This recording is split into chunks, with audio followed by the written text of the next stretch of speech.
Crusader. Chapter 1. Labor the Land. Autumn's inexorable march was underway, and the race was on to save the harvest from the first frost. Despite his exertions, their yield was paltry.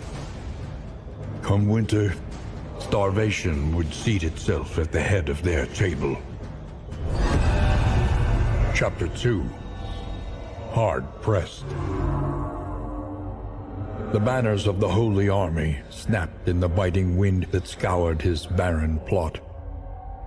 Taking the quill from the attending officer, he signed his name crudely upon the weathered scroll. He had no love of violence, but his absence would stay famine's hand.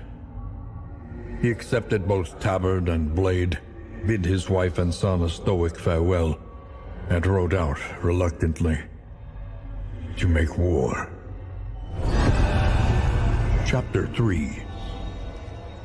The Great Crusade. The cacophony of conflict rang bloody in his ears. Trumpets and drums shouted orders, the screams of the dead and the dying.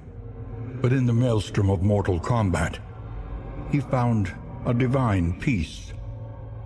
He came to relish the cleaving blade and zealous bloodlust, losing himself entirely to the terrible delights of battle. Chapter 4. Blood in the Snow. The enemy camp rang with the clamor of terrified recognition. They knew his frightful reputation. At the moment of execution, he demurred. This one could live on in humiliation, a mockery of the mercy his enemies knew he did not possess. Chapter 5. No home but hell. Motionless upon his warhorse, he contemplated the scene of stifling domesticity in the familiar valley below. The boy played idly in the muddy field while the mother hung sheets upon a tattered line. From his saddle, he planted his heraldic banner in the thawing soil, tossing the whole of his earnings in its shadow. He blew hard into his war horn and turned to rejoin his regiment.